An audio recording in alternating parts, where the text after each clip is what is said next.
All right, this is Abilene from Abilene Cowboy Shooter. We've got an 1851 Colt here, made the very first year. Colt actually listed as made in 1850. The owner's research shows it was made in 1849, and a lot of these were sent out, the early ones, to for test and evaluation, kind of like research and development. I'm showing you the wedge slot cut in the top of this arbor or cylinder pin. Very different from the later models. I don't know when they changed this. And of course, the corresponding slot in the barrel here is also got to be a little higher to match that. There's not real good lighting here, so sorry about that. It's the best I could do. I am not a gunsmith, but the owner knew that I had worked on some of these and asked me if I could maybe fix it. He had handed this off to a bunch of cowboys, just showing it to them, and they were handling it, and somebody did something. When he got it back, it was jammed up and it wouldn't cock. Well, he gave it to me to see if I could fix it, and I had to go get this. This is what was wrong with it. Broken bolt. One little leg broke off the bolt. So I looked at a Uberti locking bolt for a 51 Navy, and it looked like it would fit. I did have to do a fair amount of fitting on the front of this, but I believe it's going to work okay. So we don't have a video taking it apart, but if you want to take it apart, just do this video in reverse, okay? It's all apart here. I did not take the rammer apart. There was no need. I did not take the mainspring completely off of the front strap there. Again, no need. So let's take the one-piece grip, just stick it right into place. On the back strap, this is a very thin grip. It's got a lot of its finish still on it. I couldn't say for sure if it's original. Fits very well, a little shrinkage in the bottom, but it's very thin, and I love that. All right, let's start putting this together. Okay, you got your frame. I want to point out there's two very similar screws here, the bolt screw and the trigger screw. The bolt screw is very slightly longer because of the taper of the frame. They would work if you switch them, but if you want to get them right, the slightly longer one is for the bolt. So let's put the hammer in first with the hand. Okay, hand button goes in that little hammer hole. There's some old grease still on this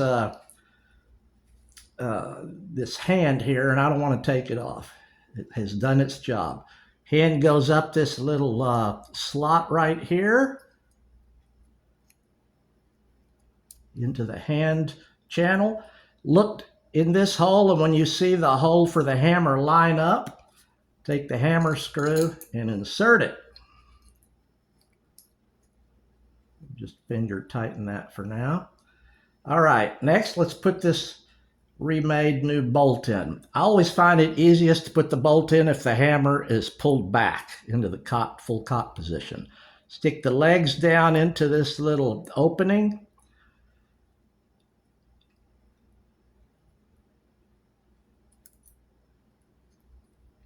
And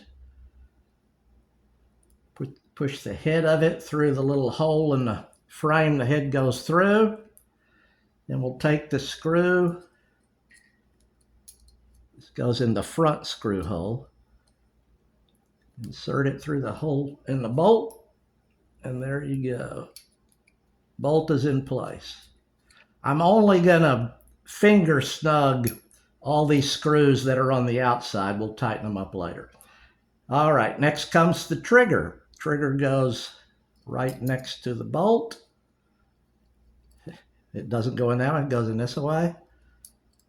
And again, you can look through the frame to see the hole. When it lines up, Put your screw in there. All right. If you put it in and the screw is facing the other way, you did it backwards. Okay. All right. Next will be the trigger and bolt spring. The short little curved leg goes over the bolt and the longer leg goes over the trigger. The trigger has a little shelf on it that this spring pushes on. You need to make sure this spring is on top of that shelf. That's as we're viewing it this way with the gun upside down.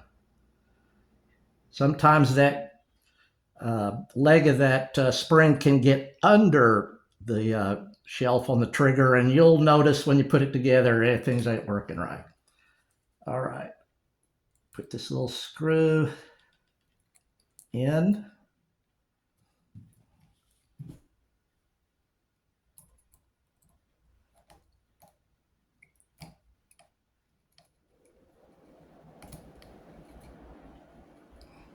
If I can get it, the threads lined up here. There we go. Okay, this one I will tighten down fully. Okay, that's tight. And you can see that the trigger is proper because the spring is pushing on it. Okay. So we got the inside is all put together. Let's put on the trigger guard first. Just line up the holes. Now, you see these screws for the trigger guard and the back strap, they all have the same threads, and you could use any of them anywhere. But if you do it properly, two of these screws have a thinner head on them. The one that goes right here in the front of the trigger guard is one of the thinner ones.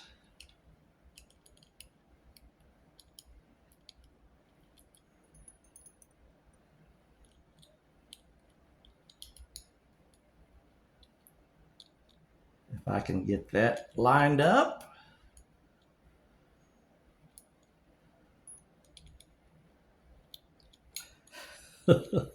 Of course, because the camera's rolling. That's why I can't get it lined up.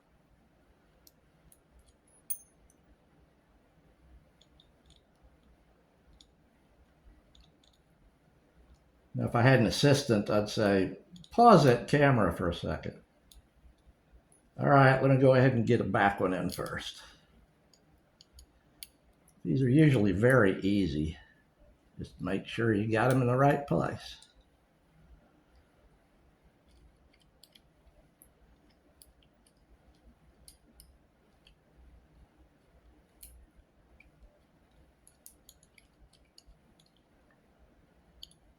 Which I still don't have it in the right place.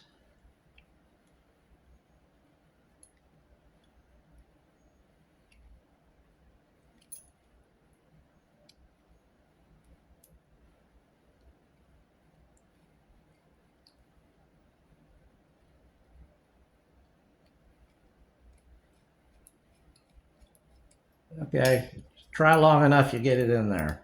So the rest should go pretty quickly now that it's lined up. And as I mentioned before, I'm not going to snug these down too much. Okay, the thinner head screw goes in the front.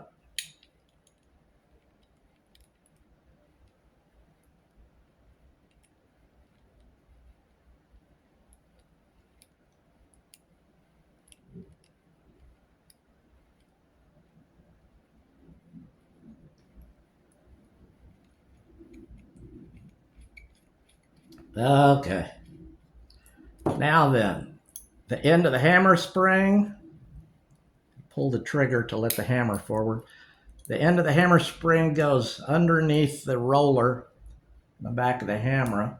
I'm going to hold it centered there while I tighten down the mainspring screw here. It's still centered, and this one I do want to get tight also.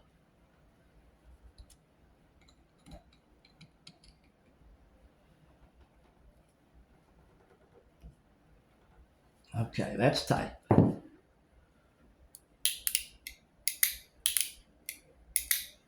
Half cock, bolt pops up, full cock. So far, so good. Quite a heavy hammer spring, but cap and ball guns generally have that. Okay, let's put the back strap on.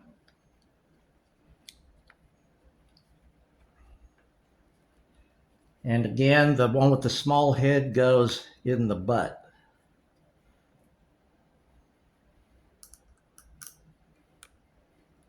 Now these screws, when you're putting the gun together, and especially when you're taking it apart, sometimes this back strap is under some tension. So you don't want to just try to take one screw all the way out and then take the next screw all the way out. Sometimes it kind of binds a little bit. So I recommend getting the screws broken loose and then just kind of take them out a little at a time. You know, back out one of them and then go back out another one a little bit, and back out another one and then go to the bottom. Go back and forth till you get them all out. Usually it makes it a little easier. And when you're putting it back together, that may still help you to get it snugged up without the screws binding.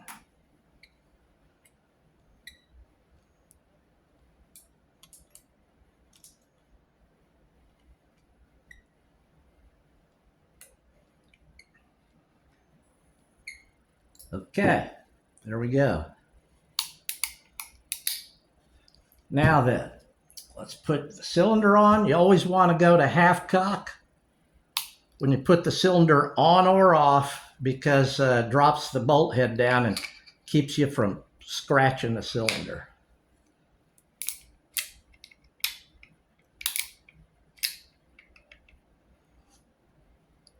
All right, cylinder's in place. Put the barrel on. The wedge on these cap and ball guns, it's got a little leaf spring in the bottom. That goes on the bottom.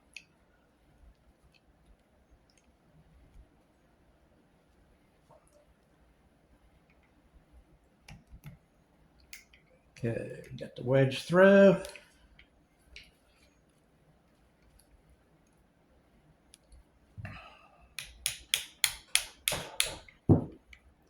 Usually push it through about to the point where the little curved edge of the spring is just past the side of the barrel. That's going to vary with different guns, how much wear they have and things like that. Pretty good.